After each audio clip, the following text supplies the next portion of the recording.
Candlelight and incense, watch until the sun sets. Crown up on my princess, fringes on her sundress. Flyer than some insects, flowing like a swing set. In-depth breakdowns, off the rip index. My recepts is precepts, I'm lost in her scriptures. The art and painted pictures of her fruit are so delicious. Only when she departs from out my heart is she malicious. I obtain her, my chamber fills with precious pleasant riches. Some don't understand, some things they cannot digest. She is great and no debate and circulate and digress.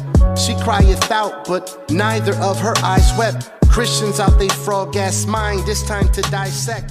Her love is true. The Most High God, Yahweh, in the name of His only begotten Son, the world ignorantly calls Jesus Christ, as we all know, right? We always say that every week, but it's the truth, man. This world is walking in darkness and ignorance, and really, that's kind of what I want to talk about today. The title of this is "Watch and Pray."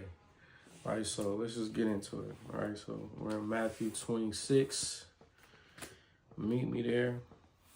Meet me in Matthew 26. Matthew 26, man. 26 and 40, right? Let's start in verse 40. It says, how was I talking, right? He says, and he cometh unto the disciples and findeth them asleep, and said unto Peter, what, could ye not watch with me 1 hour? Watch and pray that ye enter not into temptation. The spirit indeed is willing, but the flesh is weak, right? So at this time, Yahushua is he's about to be betrayed by Judas Iscariot, right? And he went to pray, asking the Father if this cup can pass, and the apostles fell asleep, right? But I wanna dissect this. I like to look at I try to look at things spiritually, even if the topic isn't necessarily on a particular subject. I like to strip, I want to say like a story for the information, so that I could gain a little something from it, right? So I'm looking at this. He said to be watchful and pray lest you enter into temptation, right? And I don't think any of us want to intentionally enter into temptation, right? We don't intentionally want to go where we'll fall short and sin against the Most High. That's ridiculous, right? Well, I mean, if we're in tune, we're truly in this walk, we're truly, living this set apart life. Feel me? We're not intentionally trying to do that. So how I looked at this personally. Right, I'm not saying that this is what Yahushua is saying, but how I look at this personally is watch and pray lest you fall into temptation. Watch and pray unless it comes upon you because you weren't being watchful, because you weren't being prayerful, right? So let's go to 1 Thessalonians, right? Because it talks about being watchful, right? Right, being watchful. All right, so let's go to 1 Thessalonians 5 because, Yahushua was talking about being asleep. Right, they were asleep, right? The apostles were asleep. But I want to look at this spiritually, right? So I'm in 1 Thessalonians 5. I'm going to read verse 1 real quick. So it says, but of the times and the seasons, brethren, you have no need that I write unto you. Verse 2, for you yourselves know perfectly that the day of the Lord so cometh as a thief in the night. So before I continue, the context here is the day of the Lord. So let's jump down to verse 4. Remember, we're looking at this spiritually, right?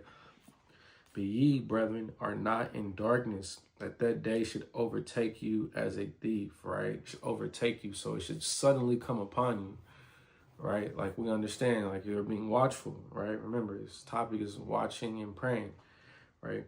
Verse 5, ye are the children of light and the children of the day. We are not of the night, nor of darkness. Therefore, right, because of this, let us not sleep, right? As do others, but let us watch and be sober. So here we go again. We have that being watchful, right? Being watchful. He says, be watchful and be sober, right? Verse 7, for they that sleep in the night and they that be drunken are drunken in the night. Okay, so be watchful, be sober. So I want to look at that word sober real quick, right? It's the Greek word nepho. That's Strong's G3525. That's G3525. I got it up here. But it means to be sober, to be calm and collected in spirit, right? in spirit, right? That means you're focused, you're locked in, right? It also means to be temperate, dispassionate, to be circumspect, right? So you're being watchful of your behavior. You're watching and you're praying, right? It goes back to this. And I really enjoy by the Most High, His grace putting this lesson together, because it's amazing how everything points back to the law, right? It's amazing how everything points back to the law. Everything points back to the law, whether you're keeping it or not keeping it, right? And then from there, you kind of just splinter off into different scenarios, because you're either keeping it and there's blessings that come with that, or you're not keeping it and there's curses. There's consequences for not doing that, right? So here Paul is saying to be sober-minded, to be watchful, and to be sober, right? And to be sober-minded, again, is to be calm and collected in the spirit, right? It's powerful. I really enjoyed this study. So Paul contrasts those who are spiritually sober, right, the children or the sons of light, with those who walk in darkness, right? Those who walk in darkness, right? Those who are drunk at night, right? Those who are living in darkness, right? Let's read verse 5 again, 1 Thessalonians 5:5. Ye are children of light and the children of the day. We are not of the night nor darkness, right? So as the Most High's people, we are children of light, right? We're not supposed to be walking in darkness, right? We're not supposed to be people of darkness, right? Let's go to Isaiah 60. All right, let's check this out real quick, man. Let's see what my brother Zay got to say. Man, I like Isaiah a lot. I'm still in the process of reading through Isaiah. I feel like I read through it when I was a kid, but I don't really remember. You feel me? There's a difference between reading something when you locked in the spirit and reading something when you kind of are still living under false teachings. You don't necessarily, you're going to miss a lot of gems, right? So here goes Isaiah 60. We're going to start in verse 2. It says, for behold, the darkness shall cover the earth. Okay, darkness, right? Remember, and try to pay attention to the things, right? Sober-mindedness, being prayerful, being watchful, being in the light, being in darkness, right? You're going to see a theme here through the spirit. For behold, the darkness shall cover the earth, and gross darkness the people, right? Darkness shall cover the people that are on the earth. But the Lord, right, Yahweh, shall arise upon thee, speaking to Israel, and his glory shall be seen upon thee, right? Talking to Israel, right? Verse 3. And the Gentiles shall come to thy light, and kings to the brightness of thy rising, right? So here we see that those who are in darkness will come to those who have the light, right? Okay, let's stay on this same thought process, right? Because we know that the law is light. You know, the lightness is the law, right? You know that in Proverbs 6:23, it says that, the law is the light, right? But I want to read Psalms 119. I want to go to Psalms 119, 105. Because again, we're building on a theme here, right? And hopefully you could stay with me. Or if you need to pause it, start it over. It's all right, but just stay with me, all right? We're in Psalms 119, verse 105. 1 second. It says, thy word is a lamp unto my feet and a light unto my path, right? So the light, right? The laws, the commandments is what guides us, right? It's a light to our path, is what guides us through life, right? Because remember, we're children of the light. We're not in darkness, right? So we see where we're going if we're keeping the law. We see where we're going if we're walking in light. Right now, I want to contrast that, right? Let's go to Job 12. I want to make a contrast between that, right? Job 12. Let's go to Job 12 and 25. Right, now it says here, they grope in the dark without light. Wow, they grope in the dark without light. So without light, you cannot see where you're going. You're groping, you're trying to figure it out, but you don't really know where you're going. You're just feeling your way through it as you're going. Like, man, I'm just trying to figure it out as I'm going. That's not acting in wisdom, right? They grope in the dark without light, and he maketh them stagger like a drunken man, right? So people who are living in spiritual darkness, they're like drunk people. They're staggering in the darkness and they can't see. They don't know where they're going, right? Because they don't have that light that's guiding their path. They don't have the light that's guiding their path, right? They grope in darkness without light because they cannot see where they're going. You know, and it's interesting because there's people who live their lives like this, right? There's people who are groping in darkness spiritually walking in as drunk people, right? And if you ever see a drunk person, like a lot of times, like you got drunk people that know they're drunk, and you got drunk people that don't know they're drunk, right? Everybody got that sloppy drunk person. Everybody in the scene that sloppy drunk person, and they want to drive and they want to hug you and tell you how affectionate they love you and all of that weird. You know, the energy is weird, it's off, right? But their guard is down, right? They're not aware of their surroundings.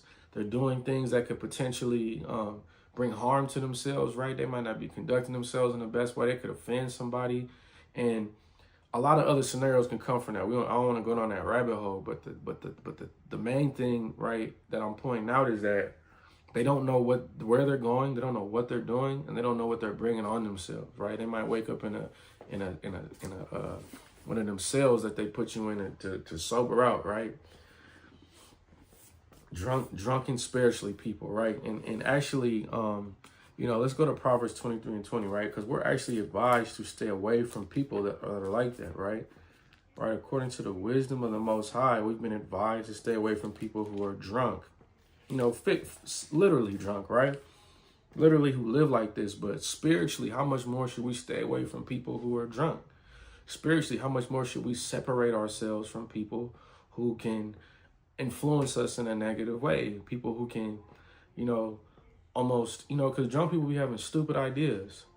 Oh, I think it's cool to jump off and do a backflip off the porch. I think it's a good idea to steal this car and go joyriding, right?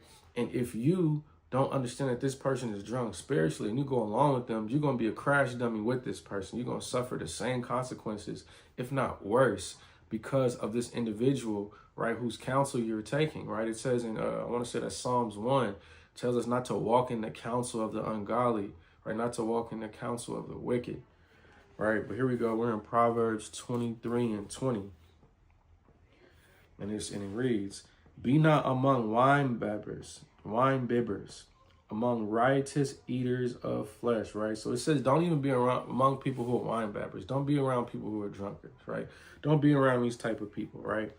And in fact, let's go to 1 Corinthians 15:33, because it says that when we're around people who have bad habits, people who are of lower quality of character, people who have a lower quality of value system, people who aren't trying to strive to live to please the Most High in sincerity and truth, right? Not just lip service or when it's something that's convenient for them, right? These people are actually bad influences for us. These people are actually people who can get us off the path, people who can take away from our growth, who can stunt our growth, who could lead us astray, right? And again, if we're people who are sincerely in the truth, we're trying to be in the truth, we're trying to grow, right? We're not comparing ourselves to ourselves, right? You know, Paul says that in the place. We're not comparing ourselves to ourselves. We're not in competition with one another in terms of, you know, I sin less than you, you sin more than me. Well, we should all be striving to not sin at all, right? But if we're really in the truth, we're not going to be trying to do this, right? We're not going to be trying to fall short, is my point. We're not going to subject ourselves to our weaknesses and temptations. We're not going to act without like it says being sober, right? It says being in the spirit, right? We're not going to intentionally not be in the spirit. We're not going to do things that are not of the spirit intentionally if we're truly in the faith, right? So let's read verse 33. Again, we're in 1 Corinthians 15:33. It says, be not deceived, right? Don't be deceived, right? Drunk people are often deceived. They're deceived by themselves. It says, be not deceived. Evil communication corrupts good manners, right? Corrupts good manners. It says evil company, right?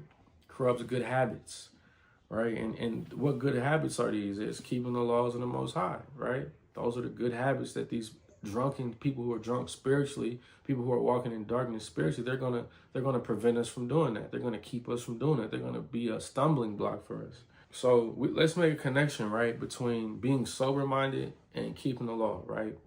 Walking in light and being sober-minded, right, and spiritually, you know, because the only way for us to see where we're going is to walk in light, right? So the only way to be sober is to be light. It is to keep the law. It is to almost cover ourselves with the law like a garment, right? And let's go to Psalms 104, right? Because the Most High is described as covering himself with light, right? And we're told to be like our Father, right? We're told to be like him. So let's go to Psalms 104. Let's check this out, man. I actually really like this. I really like this, man. I think y'all gonna like this too, man. You gonna like this too, man. So in Psalms 104, we're gonna read verse 1 and 2. It says, "Bless Yahweh, O my soul, O Yahweh, my God. Thou art very great. Thou art clothed with honor and majesty, who covers thyself with light as with a garment, who stretches out the heavens like a curtain," right? He says he covers himself with light like a garment. And we know that the law is light.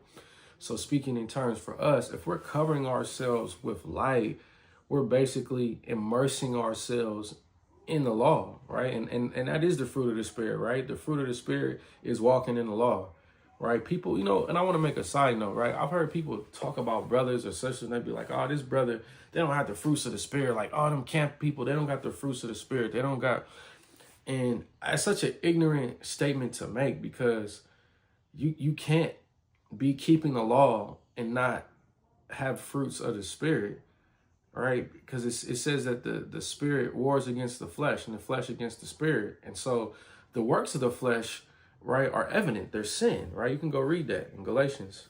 But the works of the flesh are sinful acts. So if in contrast, I'm keeping the law, I'm not in the flesh. Now, there are instances where we can be in the flesh. We could be keeping the law and not doing it in the right spirit, right? But that in itself doesn't necessarily mean you don't have the fruits of the Spirit, right? So people don't really know how to judge righteously, and it comes from this arrogance and this self-righteousness and this almost game of comparison that people play, right? And I would like to say, to a degree, these people might be a little spiritually drunk. These people might be walking in a little bit of darkness, and they can't see where they're going, and they're stumbling and they're groping like a drunkard. You feel me? Like we read in Job 12. But anyway, we could keep going on about this, right? I could keep talking about how the law is light. I could keep talking about how people who are spiritually drunk are in darkness. There's a lot of text on that, but I just want to conclude, man. Let's go to Proverbs 23 and 21. I want to conclude with this. I want to conclude with Proverbs 23 and 21. Hold on, I'm in Psalms, man.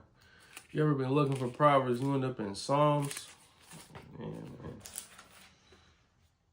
End up at your next door neighbor house, tripping. Psalms 23 and 21, it says, "For the drunkard and the glutton shall come to poverty, and drowsiness shall clothe a man with rags." Now, again, this is talking about literally being drunk, right? Someone who's drunk is going to come to poverty, right? Somebody who's drunk is going to come to shame. They're going to bring shame upon themselves. They're going to have an unsuccessful life, essentially, right? And it's funny because if you read Joshua 1 and 8, it says that the way to have success is to keep the law, right? So you won't be in poverty, right? Because you're keeping the law. This is just a little contrast. But here we see, right, to the point I want to make, that those who are spiritually drunk, right, because we're looking at this spiritually, those who are spiritually drunk are going to come to poverty. They're going to be spiritually impoverished. And what does that look like? I mean, I dare say that looks like them not being saved, right? Them not being of the elect, them not having blessings during this time on the earth, them not, them bringing shame and contempt upon themselves and their families, right? Bringing shame and contempt on their marriages, bringing shame and contempt to their children, bringing shame and contempt to their employers and to their families and to the organizations that they're a part of. You feel me? Whether it's, in the body of Israel, you feel me? Or whatever, you feel me? Like someone who's spiritually drunk is not on point. Just like someone who is literally drunk is not on point. You feel me? So that concludes this lesson. I just want y'all to be mindful, right? Mindful. And this is for me, right? Every lesson that I write is for me first, right? If you're writing lessons, they're for you first, right? And I'm just sharing it, and I hope that the Most High will, bless you with it like he blessed me with it to get something from it. This is something to really meditate on, right? Be watchful and be prayerful, right? And the way to be watchful is to be sober-minded, right? And the way to be sober-minded is to walk in the light, which is keeping the law, right? Those who are drunk spiritually are in darkness. They don't see where they're going. As we read in Job 12:25, they stumbling, they groping through the dark. They don't know where they're going. They're figuring it out as they go, right? And that's not acting in wisdom, right? We know that the law is wisdom if we read Deuteronomy 4:5-6. So with that, I want to say Shalom. I want to give all praise to the Most High God, Yahweh, who continues to bless me and my family, continues to provide for us, who continues to look out, after us, all these things going on in the world. I pray that, like I said, this message was encouraging to you. It was a blessing to you. Shalom.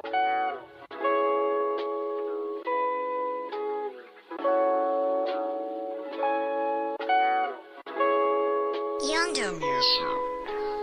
Candlelight and incense, watch until the sun sets. Crown up on my princess, fringes on her sundress. Flyer than some insects, flowing like a swing set. In-depth breakdowns, off the rip index. My recepts is precepts, I'm lost in her scriptures. The art and painted pictures of her fruit are so delicious. Only when she departs from out my heart is she malicious. I obtain her, my chamber fills with precious pleasant riches. Some don't understand, some things they cannot digest. She is great and no debate and circulate and digress.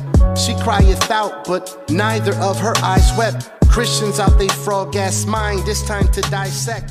Her love is truth.